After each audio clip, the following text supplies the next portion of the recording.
నమస్తే ఆంధ్రప్రభకి స్వాగతం. జమ్మూ కాశ్మీర్‌లో నిన్న రాత్రి ఏదైతే 30 కిలోమీటర్ల లోపల ఉండే ప్లేస్‌లో కాల్పులు జరిగాయి. ఒక పక్క ఉగ్రవాదులు, ఇంకో పక్క ఇండియన్ ఆర్మీ. అయితే ఇదంతా చూసుకున్నట్టయితే గనక మనం ఒక 2 డేస్ బ్యాక్ కూడా చూసాము. ఎన్ఐఏ టెర్రరిస్ట్‌లని పట్టుకోవడం కానీ, అతని బ్యాక్‌గ్రౌండ్ కానీ చూస్తే ఎంతో ఆశ్చర్యమేసింది. అయితే ఇదంతా ఎందుకు జరుగుతుంది? అంటే బ్యాక్‌గ్రౌండ్‌లో ఏమన్నా జరుగుతుందా?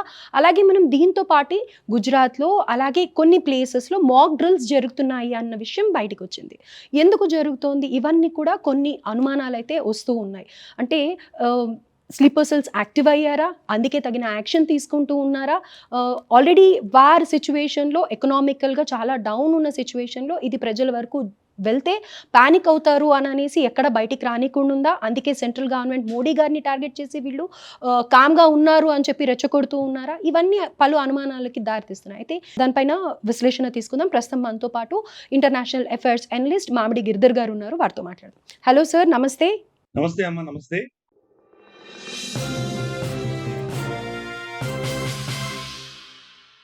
సార్, సో నిన్న రాత్రి ఏదైతే జమ్మూ కాశ్మీర్‌లో టెర్రరిస్ట్‌ని పట్టుకోవడం, ఇద్దరున్నారని తెలిసినప్పటికీ ఒక్కరే దొరికిపోవడం, అటాక్ చేయడం ఇదంతా జరిగింది. అయితే రీసెంట్ టైమ్స్‌లో కూడా మనం టెర్రరిస్ట్ అనుమానాలుగా ఉన్న ప్లేసెస్‌లో రెక్కీ నిర్వహించడం, వాళ్ళని అరెస్ట్ చేయడం ఇలాంటివన్నీ చూస్తూ ఉన్నాం. అయితే ఒక రకంగా చెప్పాలి అనంటే గనక ఓకే. మన ఎన్ఐఏ ఏజెంట్స్ చాలా యాక్టివ్‌గా ఉన్నారు. బానే వీళ్ళని పట్టుకుంటున్నారు అనుకున్నా కూడా ఎక్కడో అటాక్ ఏమన్నా ప్లాన్ చేసిందా పాకిస్తాన్ ఇండియా మీద?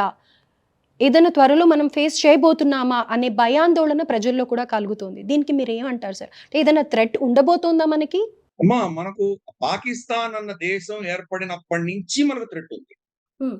ఎందుకంటే పాకిస్తాన్ అన్నది ఒక దేశం కాదు, ఒక సిద్ధాంతం. Hmm. It is not a country, it is an ideology. Pakistan అన్న ఐడెంటిటీ ఏంటి? మేము భారతీయులం కాదు. We are not Indians. We are not Hindus. అదొక్కటే ఐడెంటిటీ. ఏ దేశానికి కూడా నెగెటివ్ ఐడెంటిటీ ఎలా ఉంటుందమ్మా అది? ఆ దేశానికి నెగెటివ్ ఐడెంటిటీ ఉంది. వాళ్ళకి పాజిటివ్ ఐడెంటిటీ ఏమీ లేదు వాళ్ళకి. కాబట్టి ఆ దేశం అన్నది ఒక దేశంగా ఉండాలి అంటే గనక ఈ నెగెటివ్ ఐడెంటిటీ వాళ్ళకి చాలా ఇంపార్టెంట్.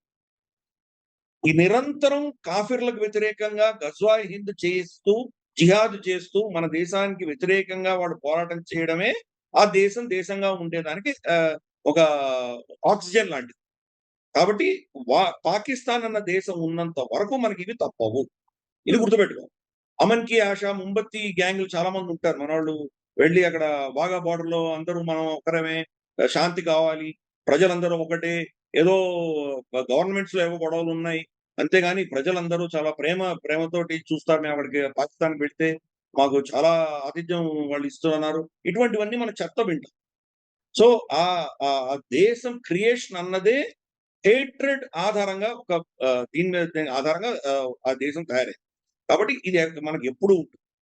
పైపెచ్చు ఎప్పుడైతే వాళ్ళు న్యూక్లియర్ పవర్‌గా కన్వర్ట్ అయ్యారో, న్యూక్లియర్ పవర్‌ని మనం ఏమి చేయలేము అన్న ధీమాతోటి టెర్రరిజం మన దేశంలో విపరీతంగా పెంచారు.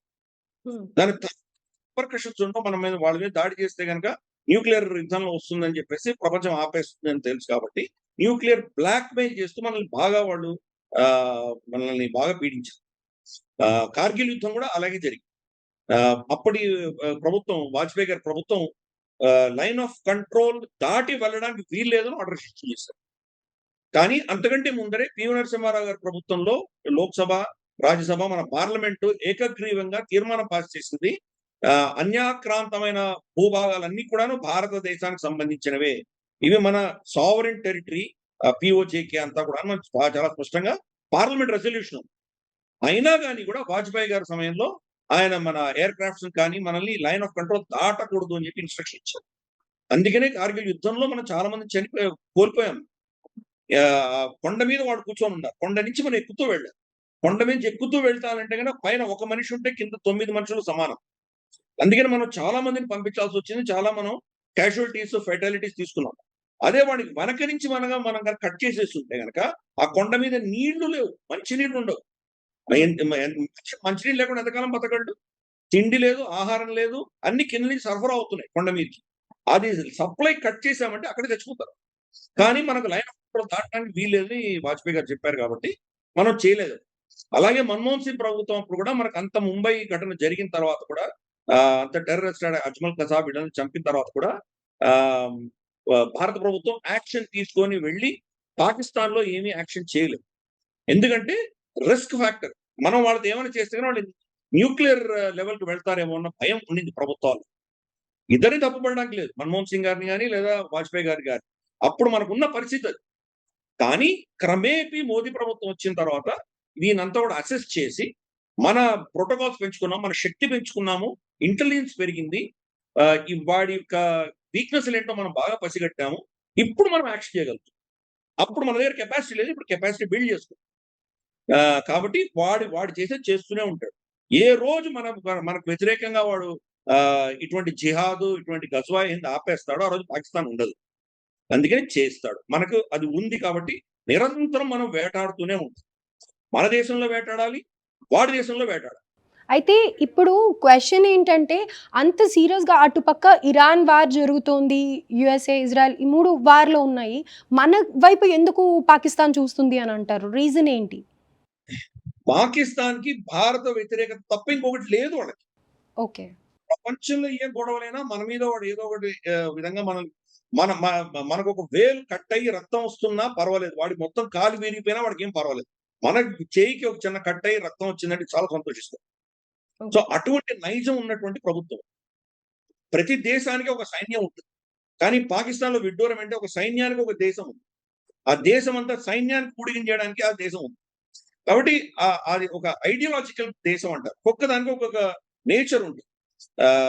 చైనా అన్నది ఎక్స్పాన్షనిస్ట్ దేశం. పాకిస్తాన్ అనేది ఐడియాలజికల్ దేశం. భారతదేశం అనేది స్టేటస్ కో దేశం. ప్రతిదానికి ఒక్కొక్క క్యారెక్టరిస్టిక్ ఉంటుంది. కాబట్టి అది ఉన్నంత వరకు ఇవి తప్పవు మనకి. కాబట్టి వాడు చేస్తూనే ఉంటాడు. మనము మన దేశంలో వాళ్ళని డిటెక్ట్ చేసి వాళ్ళని న్యూట్రలైజ్ చేయడం అనేది మనం చేస్తున్నాం. కశ్మీర్‌లో జరిగిన ఘటన ఒకటి. ఇటువంటివి ఇంకా చాలా ఉన్నాయి. స్లీపర్ సెల్స్ ఎక్కడెక్కడ ఉన్నాయో మనం చూస్తున్నాం. పాకిస్తాన్ ఏంటంటే వాళ్ళకి అర్థమైంది. జమ్మూ కాశ్మీర్‌లో చాలా సెక్యూరిటీ గ్రిడ్ చాలా టైట్‌గా ఉంది అని చెప్పేసి జమ్మూ కాశ్మీర్ కాకుండా ఇతరత్రా వాళ్ళ దేశాన్ని ఫోకస్ పెట్టారు. ముఖ్యంగా దక్షిణ భారతదేశం మీద ఫోకస్ పెట్టారు. అందుకనే మనకు విజయవాడలో దొరికారు. అలాగే మనకు కర్ణాటక, తమిళనాడు ఇక్కడ దొరుకుతున్నారు. పైపెచ్చు మనం చూసాం గాజియాబాద్‌లో వాళ్ళు పంచర్ రిపేర్ చేసేవాళ్ళు, చిన్న చిన్న కూలీ నాలి చేసుకునేటువంటి వాళ్ళు సీసీటీవీ కెమెరాలు పెట్టి డైరెక్ట్‌గా పాకిస్తాన్‌కి ఫీడ్ ఇస్తున్నారు. మన ట్రూప్ మూవ్‌మెంట్ అంతా ఎలా ఉంది అని చెప్తున్నారు. చాలా సీరియస్ అక్కడ హిండాన్ ఎయిర్ బేస్ ఉంది మనకు గాజియాబాద్. సో, అటువంటివన్నీ స్థావరాలన్నీ వాళ్ళు ఎక్స్‌పోజ్ చేస్తున్నారు. అలాగే మనం చూస్తే గనుక రాజస్థాన్‌లో పట్టుబడ్డారు. Naval officer పట్టుబడ్డాడు. తర్వాత మనకు ఉత్తరప్రదేశ్‌లో ఒక 15, 20 మంది అరెస్ట్ అయ్యారు. 5, 6 మాడ్యూల్స్ బస్ట్ చేయగలిగారు. ఇవన్నీ ఎందుకు జరుగుతున్నాయంటే ఇంటెలిజెన్స్ సక్సెస్ అయింది కాబట్టి.